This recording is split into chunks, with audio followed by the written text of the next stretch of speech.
The Trump administration has formally accepted the luxury 747 jet offered as a gift by the Qatari government. The Pentagon confirmed that news today and said it will now work to ensure that gifted jet meets security requirements for the president's use. Eleanor Watson joins us now from the Pentagon. There's a long way to go in this story, is there not, Eleanor? That's true. There's still a long way to go. The first step is that the Pentagon did say it's accepting this jet, saying that it will work with the Air Force to ensure that all the modifications are made so that a president can ride on this jet. And it was the Air Force who just yesterday told Congress that it will take, quote, significant modifications to turn any civilian aircraft into a plane worthy of the president that the president can use and communicate securely on.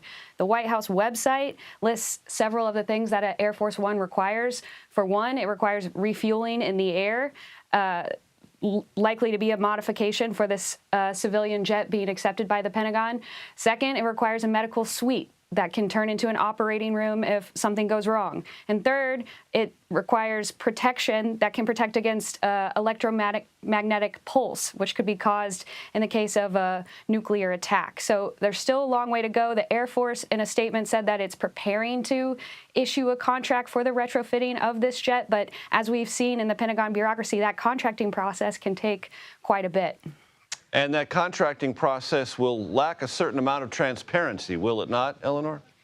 That's right. The Air Force says that the contract is expected to stay classified. When we asked about timeline and costs, that those details are also expected to be classified. But already you're seeing members of Congress who have since this issue was raised, since the idea was raised that President Trump could accept such a donation, have kind of said that even if it doesn't violate a conflict of interest, it at least gives the appearance of a conflict of interest, because this jet is valued at $400 million and coming from a country that is not the U.S., is being accepted from another country that President Trump has business deals with. So Congress is already starting to put out statements that they will uncover more, even as the Air Force says that the contract is expected to remain classified.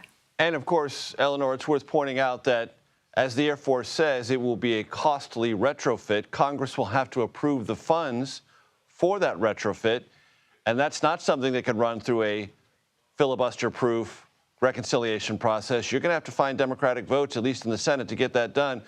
So when Congress weighs in on that, those considerations are going to matter. That's right.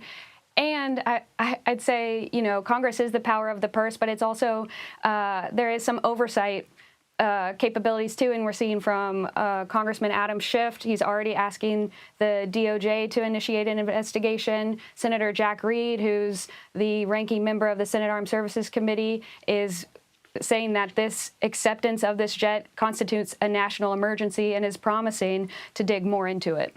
Eleanor Watson at the Pentagon, thank you so much.